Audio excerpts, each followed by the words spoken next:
warahmatullahi wabarakatuh. Hari Jantung Sedunia pada 29 September merupakan agenda tahunan di seluruh dunia. Sambutan ini bertujuan memberi kesedaran mengenai penyakit kardiovaskular. Tetapi berapa ramai antara kita yang cakna tentang kesihatan jantung? Amalan gaya hidup sihat merupakan punca utama dalam mencegah penyakit jantung.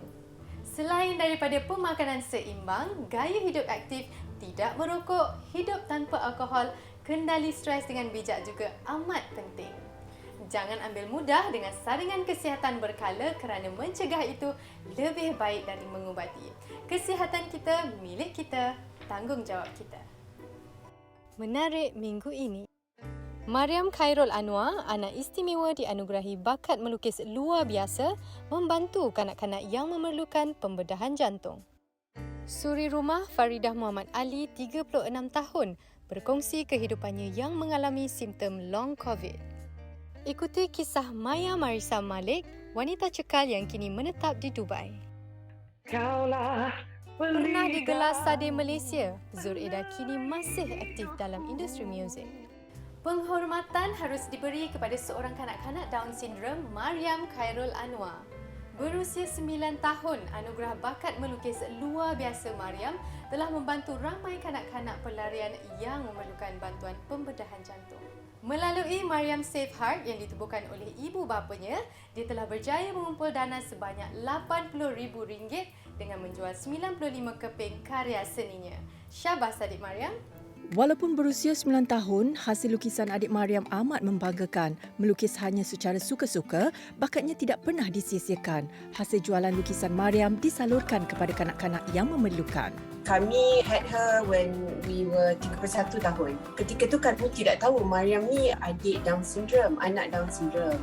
So bila beranak, we discover yang Mariam adalah kanak-kanak Down Syndrome ataupun kita sebutkan sebagai trisomy 21 dari segi bahasa sains dia.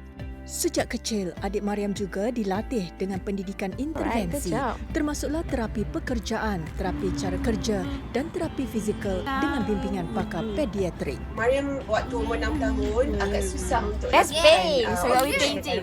Ini memerlukan disiplin dan agak menyusahkanlah untuk kanak-kanak kan sebab dia banyak menggunakan fine motor skills. Waktu tu kami perlu membantu Mariam dengan jari jemari dia ni supaya dia lagi skill sebab dia tidak dapat buat certain grade macam pencil grade dan sebagainya. Sebagai ibu bapa yang mahukan yang terbaik untuk anaknya, Mariam juga didedahkan dengan aktiviti yang menyeronokkan supaya dia lebih kreatif dan mampu menguasai pelbagai teknik dan kemahiran asas. Kami introduce Mariam pada kelas painting waktu dia umur 6 tahun dan agak mengejutkan lah kan. Waktu tu Teacher Izzati introduce her to using brush dan jari. And she had fun. In fact, dia selalu minta kelas painting sebab bukan calang-calang painting lah. And then we could see that it sparked the interest and it built skill untuk Mariam. And that's how we discovered that actually Mariam ada hidden talent lah. Sudah 3 tahun mengajar Mariam melukis dan mewarna. Nik Nur Izzati, Nik Muhammad Yazid atau lebih mesra disapa Cikgu Izzati juga merupakan seorang guru seni di sebuah sekolah antarabangsa di Kuala Lumpur. Untuk Mariam bebas, bagi saya bebas sebab saya nak dia explore dari segi materials, dari segi cara painting, teknik painting. So saya tak ada tetapkan lah untuk Mariam apa painting nak kena buat abstract atau nature macam mana. Tapi untuk Mariam pula, bila dia dah selesa dengan satu painting atau certain teknik of painting, dia akan always untuk selalu buat painting yang style macam tu. Mostly dia akan selalu mention rainbow skies. I think itu adalah trademark Mariam, rainbow skies dengan all those natures punya ni lah. Mempunyai lebih 50 buah koleksi lukisan, memberi idea untuk Sarah menjual karya seni anaknya. Hasil pertama lukisan Mariam telah dibeli oleh pihak sekolahnya iaitu Kiwanis Down Syndrome Center Petaling Jaya, Selangor. Sebab tu kami pun menjual painting Mariam. Tapi kita tahu, kita bukan nak duit kan. It's not for us. Sebab kami pun orang yang mampu kan. Bukan dah untuk Mariam sangat pun. Kedua, inspirasi kami adalah buat kutipan untuk orang-orang yang tidak berkemampuan. Mariam juga kini aktif bekerjasama dengan Institut Jantung Negara IJN yang turut dibantu oleh Tiny Gold Hearts Project, Yayasan Chowkit, Give Asia dan Refuge for the Refugees untuk mengumpul dana bagi mengurangkan kos rawatan pembedahan jantung kanak-kanak yang menghadapi masalah.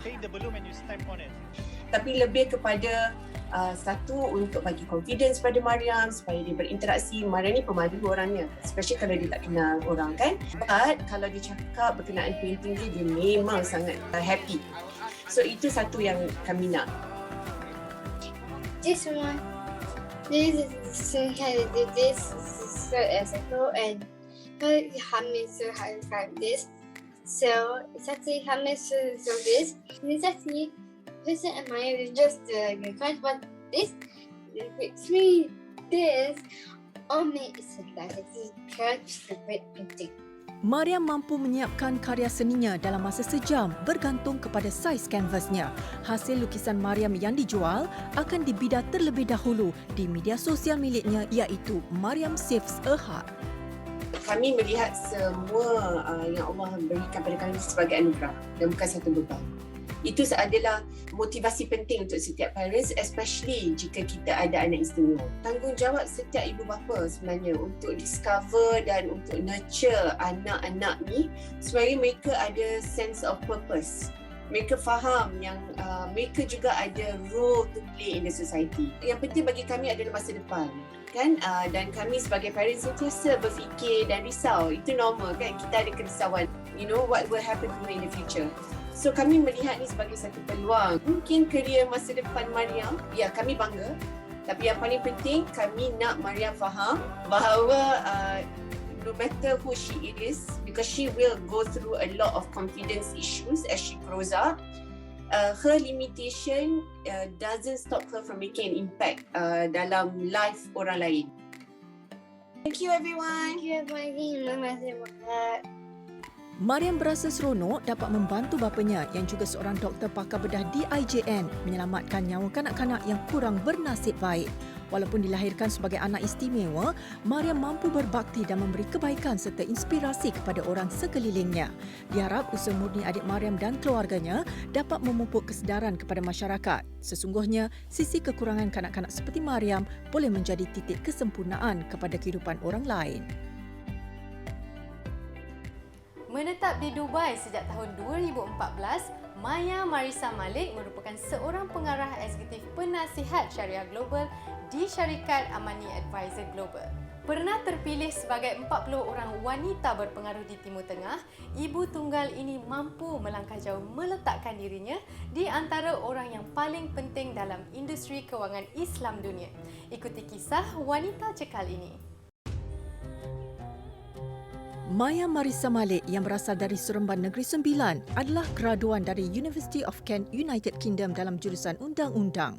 Pada 2007 hingga 2014, beliau memegang jawatan sebagai pengarah urusan di Amani Advisors, Kuala Lumpur sebelum ditugaskan ke Dubai. Saya daripada jurusan Undang-Undang, tapi selepas beberapa tahun saya ambil keputusan untuk buat pengkhususan sikit specialization dalam bidang Islamic Finance atau kewangan Islam. Jadi saya dah berkecimpung dalam bidang kewangan Islam ni dah quite long, mungkin nak dekat 20 tahun. Anak sulung daripada 7 beradik ini terus gah mengukir nama dalam dunia kewangan syariah antarabangsa. Pada Julai 2014, Maya dan 2 orang anaknya yang masing-masing berumur 19 dan 12 tahun mula berhijrah ke Dubai. Beliau pernah diiktiraf antara 300 wanita berpengaruh dalam perniagaan kewangan Islamik oleh Cambridge Institute of Islamic Finance pada tahun 2020. Terkini, Maya juga tersenarai antara 10 usahawan wanita berpengaruh di UAE awal 2021. Cerita pindah ke Dubai ni since tahun 2012. Pada masa tu saya dah 5 tahun di syarikat HQ di KL. Lepas tu saya dah restless. I'm looking for new adventure and new challenges. So kebetulan masa tu pengerusi eksekutif syarikat Datuk Dr. Muhammad Daud Bakar mengusulkan kepada saya, dia cakap, Maya, I want to send you to the moon. Why don't you go to our Dubai office? So saya cakap, Datuk, I'm okay with the moon. I just hope that I don't get lost in orbit. But bring it on.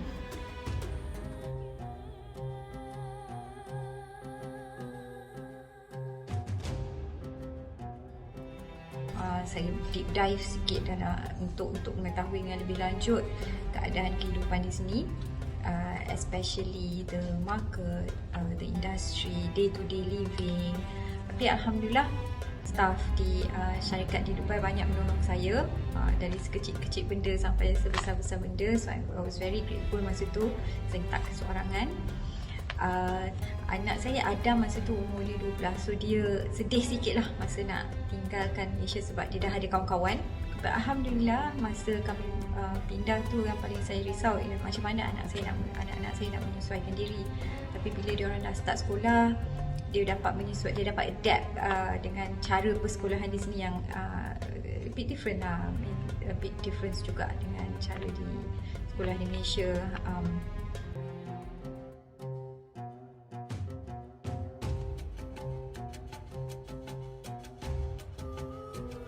Dubai ni ada banyak bangunan-bangunan yang menarik dan ikonik.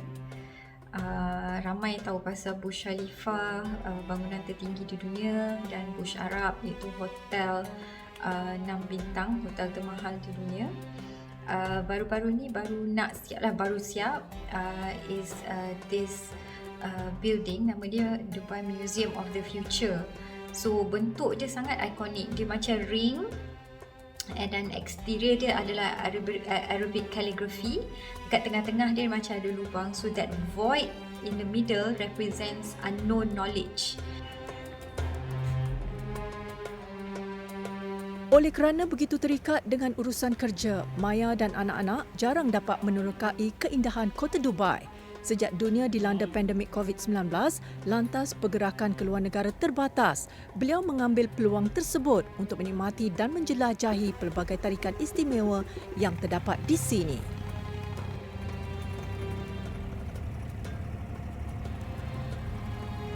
Saya ambil peluang untuk betul-betul explore UAE ni.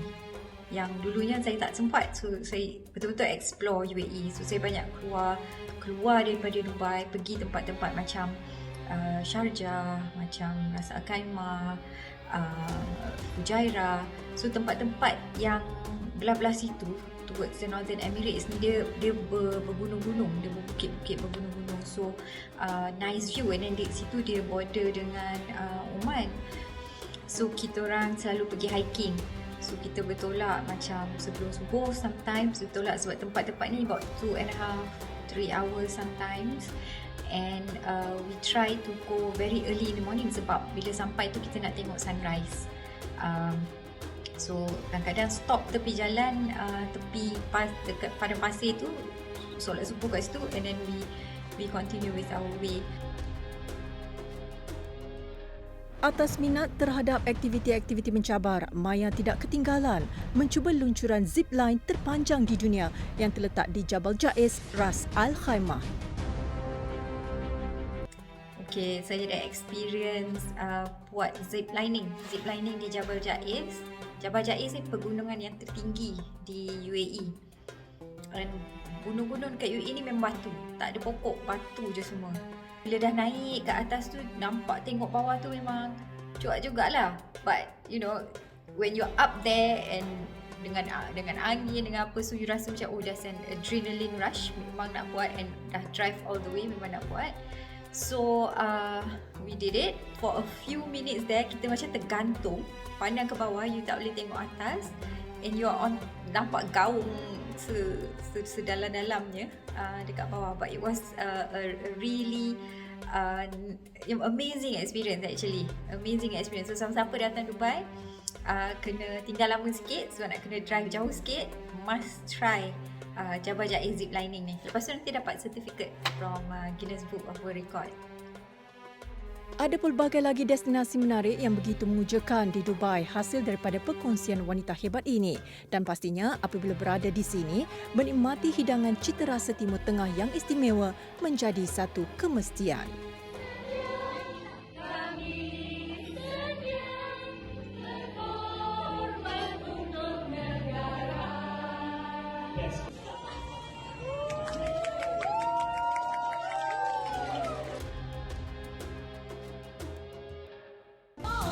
Nona zaman sekarang bukan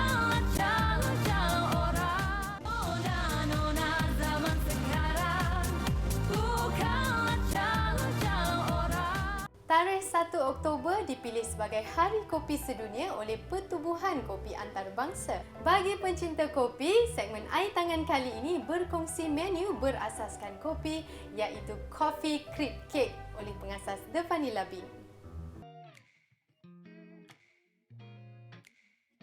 Tarikh 1 Oktober tahun ini telah dipilih sebagai Hari Kopi Sedunia oleh Pertubuhan Kopi Antarabangsa.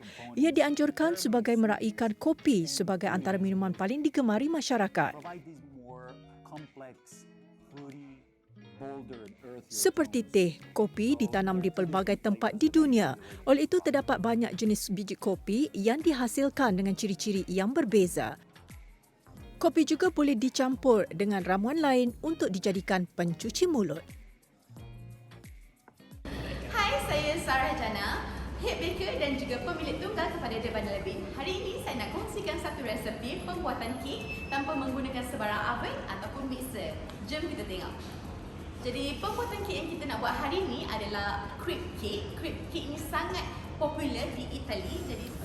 Jadi bahan-bahan yang diperlukan untuk penghasilan crepe adalah gula caster, butter yang telah dicairkan, 6 biji telur, tepung kek, susu dan juga kopi. So, mula-mula kita masukkan melted butter dan juga gula caster. So, melted butter tu agak suam, dia akan mencairkan gula lah. Kopi.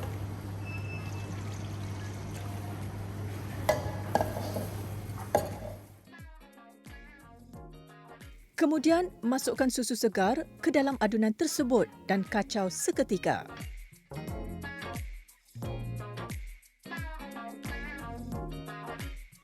Enam biji telur juga dimasukkan satu persatu sebelum memasukkan tepung kek yang telah diayak. Seterusnya, kacau adunan sehingga sebati dan tidak berketul. Setelah semua bahan-bahan bersatu, panaskan kuali serta masukkan 1/3 cawan adunan ke dalam kuali kecil. Pastikan adunan itu tidak terlampau tebal atau terlalu nipis. Ulangi langkah tersebut sehingga adunan habis kesemuanya. Setelah sejuk, sapukan crepe dengan adunan krim putih sejuk secara berlapis. Lapisan dibuat bertingkat mengikut ketinggian yang diinginkan. Setelah itu, salutkan sekeliling lapisan crepe dengan lebihan krim putar sehingga menutupi keseluruhan kek. Untuk hiasan, tapiskan serbuk koko dan ayak menutupi lapisan atas kek. Setelah itu, pipekan krim yang sama di atas kek mengikut kreativiti masing-masing.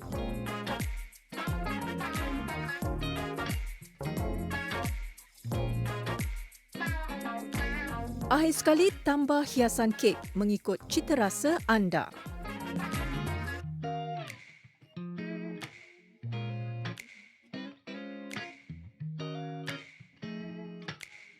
Hai, jadi ini adalah hasil daripada coffee crepe cake kita. Selamat mencuba.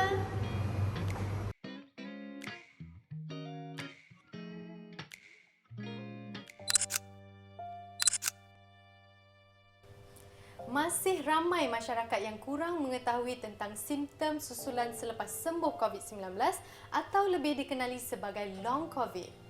Perkara ini perlu diberi penelitian kerana ia boleh memberi kesan buruk terhadap kesihatan individu sekiranya tidak menerima rawatan yang sewajarnya. Suri rumah Faridah Muhammad Ali, 36 tahun, berkongsi kehidupannya yang mengalami simptom long COVID selepas dia disahkan positif COVID-19 tahap 5, 20 Julai lalu.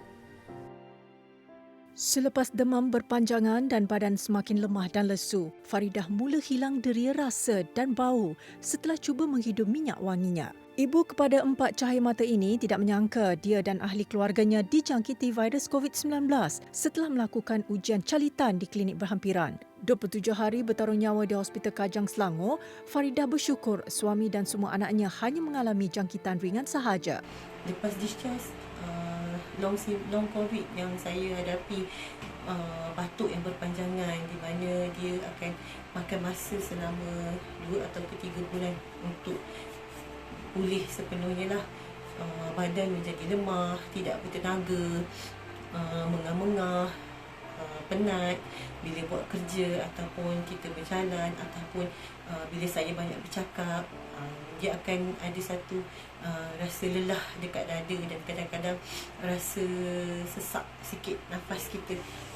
Lepas tu ingatan kita pun agak sedikit lemah dan mudah lupa, terganggunya waktu tidur.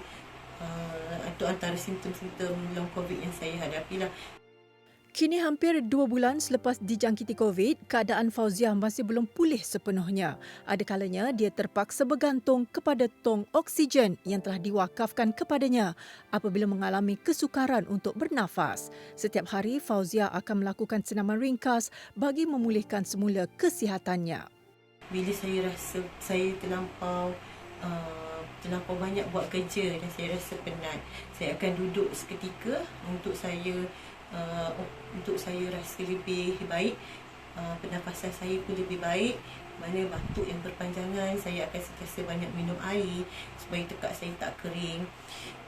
Selain tu, saya juga ada buat latihan pernafasan seperti tarik nafas, lepaskan nafas. Dia ada cara-cara dia lah sebenarnya. Selain tu, saya juga ada buat latihan menggunakan spirometer di mana doktor meminta setiap sejam, dengan setiap lebih kurang dalam sejam macam itulah saya rasa, ataupun untuk pesakit yang sedang keadaan dia lebih okey, dalam 6 jam sekali sedut spirometer tu dalam 10 kali sebutan. Simptom-simptom yang utama dan lazim di kalangan mereka yang mengalami long COVID adalah sesak nafas, dada berasa ketat, mudah atau kerap letih, dan simptom-simptom ini boleh dialami walau hanya dengan melakukan aktiviti yang ringan dan asas sahaja seperti bercakap, berjalan di sekeliling katil, mandi dan mengurus keperluan diri. Selain simptom-simptom utama tersebut, ramai juga yang mengalami masalah seperti lemah otot-otot anggota kaki dan tangan yang berpunca daripada fungsi saraf-saraf yang turut terjejas, pening, sakit kepala, insomnia ataupun kesukaran untuk tidur malam dengan baik, masalah resah atau anxiety dan tidak kurang juga yang mengalami kemurungan. Bekas pesakit COVID-19 yang pernah berada di tahap 4 dan 5 kebiasaannya mempunyai komplikasi jangkitan virus terhadap fungsi pelbagai organ dalam tubuh mereka.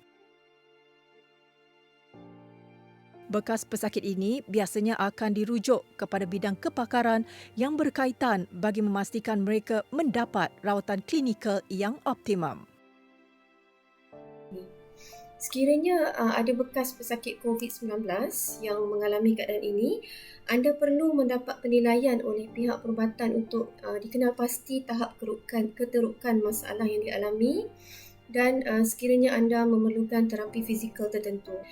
Program pemulihan long COVID ini meliputi aktiviti terapi fizikal seperti cara senaman pernafasan, walaupun ada yang masih menggunakan bantuan oksigen, senaman untuk menguatkan otot-otot badan dan juga aktiviti-aktiviti terapi tertentu, contohnya aktiviti untuk mengatasi masalah anxiety, keletihan dan juga mengembalikan fungsi kognitif.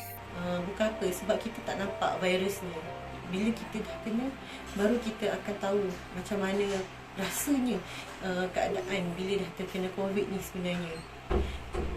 Sangat-sangat menakutkan lah. Saya sampai sekarang memang saya trauma. Bagi bekas pesakit yang masih mempunyai gejala, dinasihatkan untuk mendapatkan nasihat perubatan dan rawatan selanjutnya. Ini penting bagi mengekalkan kondisi kesihatan mereka berada pada tahap yang terbaik, selain ianya dapat mengurangkan sebarang komplikasi untuk jangka masa yang panjang.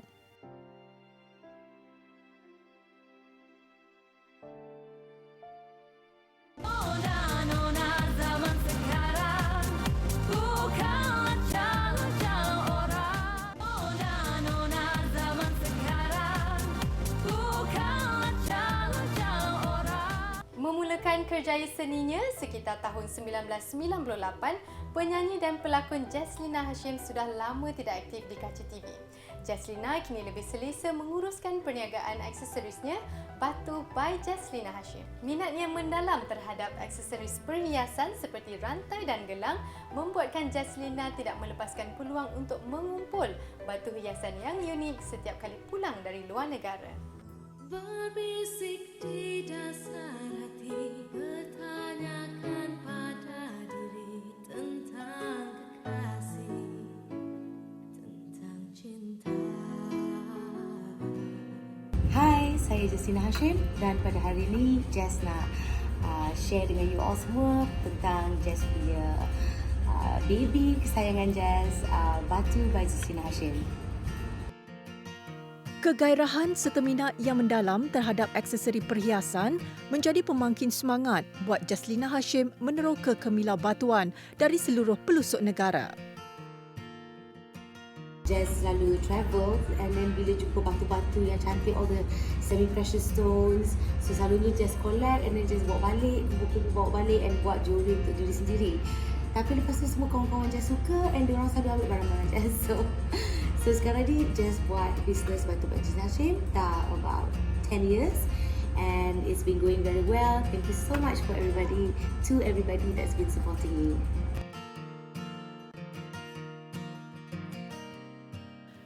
Istimewanya, batuan, permata dan kristal ini hadir dengan tona warna yang begitu unik secara semula jadi bagi setiap butiran. Selain berlian, emas dan perak, batu hiasan ini juga setanding daripada segi keunikan tarikan estetikanya maupun nilai sebagai aksesori hiasan wanita.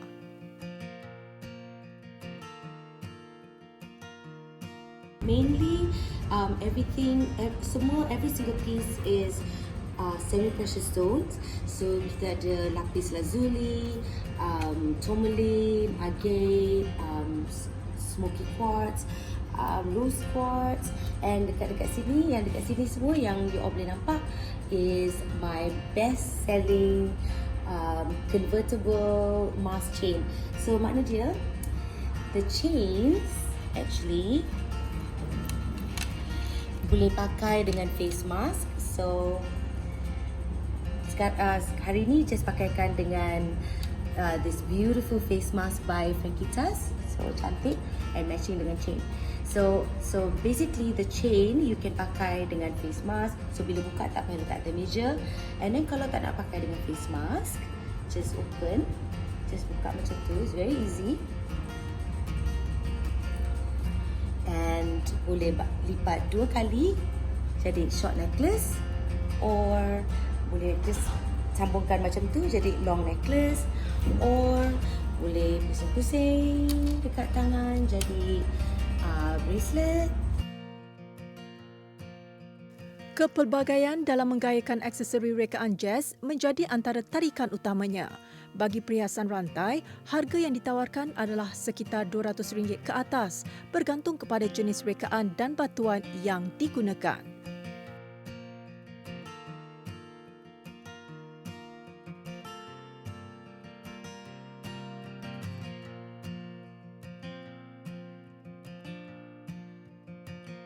Just there are also dalam collection Jazz rantai. Actually Jazz boleh buat macam-macam. Actually sekarang ni order is all through Instagram. So macam-macam customer minta and design. Kadang-kadang orang minta gelang, kadang-kadang orang minta matching for husband and wife, and for little girls or gelang kaki. So actually I can design anything, but for ready stock kadang-kadang kebanyakannya akan ada gelang, mask chain and rantai. Selain tampak menyela dengan pemilihan gabungan warna dan reka bentuk yang disuai padan mengikut cita rasa, ianya juga secara tidak langsung mencerminkan personaliti si pemakai.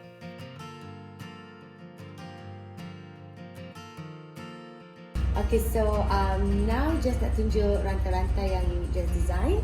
So macam like this is smoky quartz and aquamarine with charms, So sometimes bila orang tengok gambar ni dekat on Instagram, dia suka design tapi dia nak tukar colour, which is no problem. So they just tell me what colour you want and what design, berapa panjang, semua just boleh buat.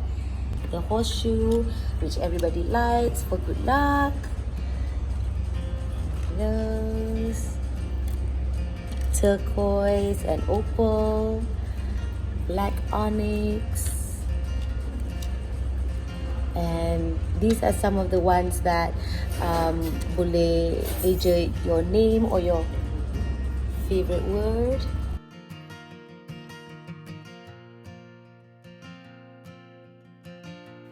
Aksesori daripada jenis batuan ini mudah dijaga dan sesuai digayakan secara casual.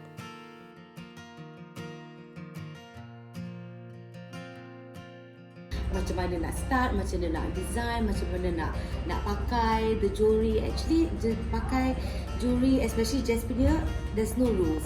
Yang Jess suka, Jess punya jewelry is actually designed to have fun. Everything is about colour and have fun, and there's no matching. You can you can pakai macam ni, and it's all about layering apa yang you ada, layering what is special to you. Okay guys, that's it. Hopefully you guys get inspired, ada inspirasi nak pakai jewelry and ada idea macam mana nak style, because sekarang kita dah boleh keluar sikit-sikit, but make sure to be safe. So if you want to order or any questions, you can always go to Batu by Justina Hashim on Instagram, or just go to my Instagram and you will be able to find the jewelry. Thank you Nona, thank you everybody. Stay safe.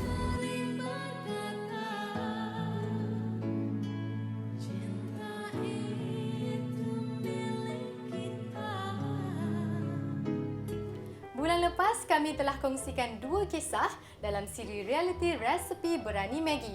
Sebuah rancangan realiti yang memaparkan perjalanan penuh transformasi bagi 8 wanita hebat. Kita imbas kembali dan lihat bagaimana ke-8 menti ini bersaing bagi menjuarai cabaran Resepi Berani Maggi dan seterusnya memenangi modal permulaan bagi perniagaan makanan mereka sendiri. Hebat-hebat rasa, Maggi cukup rasa. Sekarang ni adalah dunia digital. Jadi kalau anda semua tidak belajar bagaimana nak mempromosi produk anda dalam digital, itu masalah. Bila you berniaga, apa yang you perlu kuat, apa yang you perlu ada? SOP. Salah. Marketing? Salah. Keyakinan? Salah. You kena ada branding. Planning. Bila diberi cabaran kan untuk kita buat satu poster, okey, menggunakan apps yang memang saya tak pernah guna. Bila saya tengok, saya kata lah macam mana aku nak letak harga tu, macam mana dekat mana pula. Kak Bibi, saya tengok rendang ni menyelerakan. Apa yang nampak kurang kat sini? Harga. Lagi? Dia tak full set. Kenapa? Dah tahu kesilapan macam tu, kenapa buat? Jadi kelemahan saya dekat situ yang sebenarnya yang saya nak belajar. Pada saya, kalau nak berniaga, usia bukan penghalang sebenarnya. Jadi nak masuk berniaga tak kira lah umur berapa pun, dia kena belajar. Sebab sekarang adalah musim digital. Nak tak nak, dia terpaksa belajar. So kalau macam ni Kak B letak kosong. Sebab tak ada letak stiker. Sebab ni kadang-kadang agent kan. Agak kurang menarik Kak B. Kecil kan? Tak kena. So kalau boleh cantik, biar penuh sikit macam ni. Lepas tu cari logo Kak B. Ini logo tak ada ni. Logo tak ada lagi. Logo tak ada. Lepas tu nak masukkan yang tagline kan, rasa masakan mak-mak.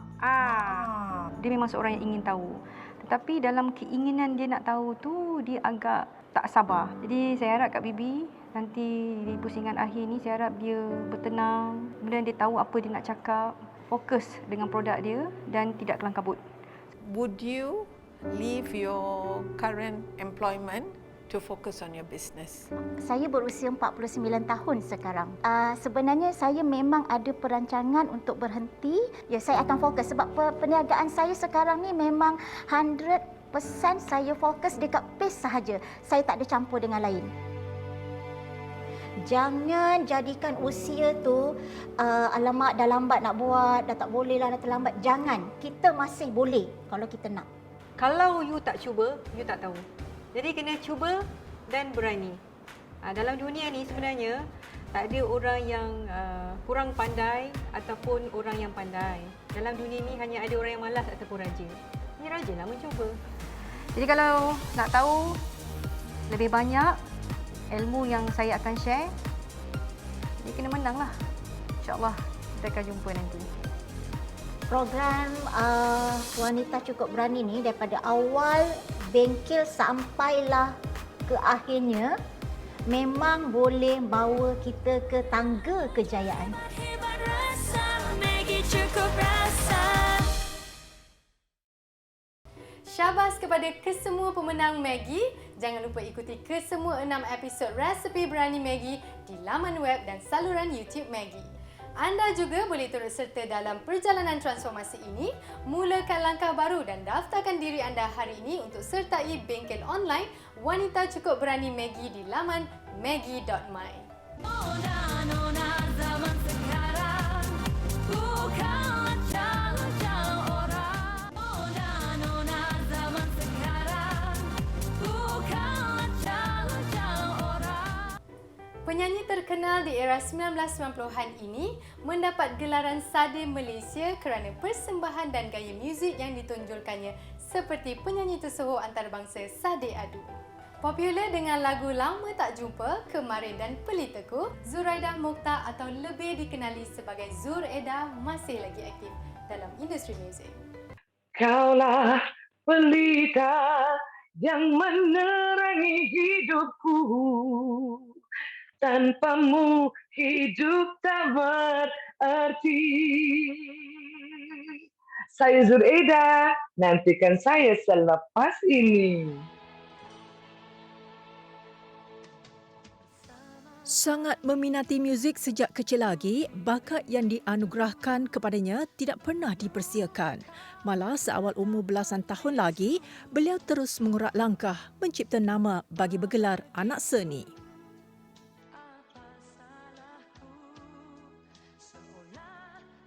Kalau menjadi seorang penyanyi ni sebenarnya kalau profesionalnya, saya rasa daripada tahun start saya buat album lah, maknanya tahun 1987. Tapi penglibatan dalam muzik menyanyi ni di bangku sekolah lagi dah mula dah menggarit. Antara dengar je ada pertandingan, asal dengar je ada competition mana-mana. Biasa masa zaman sekolah, orang kata hari PIBG, menggedik nak join sebenarnya. Sebab kita suka menyanyi. Lepas pada tamat sekolahan, saya patutnya melanjutkan pelajaran. Tapi saya buat satu decision yang agak memang, kadang-kadang saya, mungkin itu ketentuannya. Saya tak pergi belajar ke luar negara, tapi saya stay di Malaysia untuk terus berkarya. Bermula dengan membuat persembahan di klub-klub, Zur Eda tidak menyangka dia akan bertemu jodoh dengan suaminya yang juga seorang pemuzik yang mengiringi nyanyiannya. Selepas pada tu, take another big decision. Keputusan yang mana saya kata lebih baiklah saya berkahwin. Dan untuk mengelakkan masyarakat nampak balik malam and all that.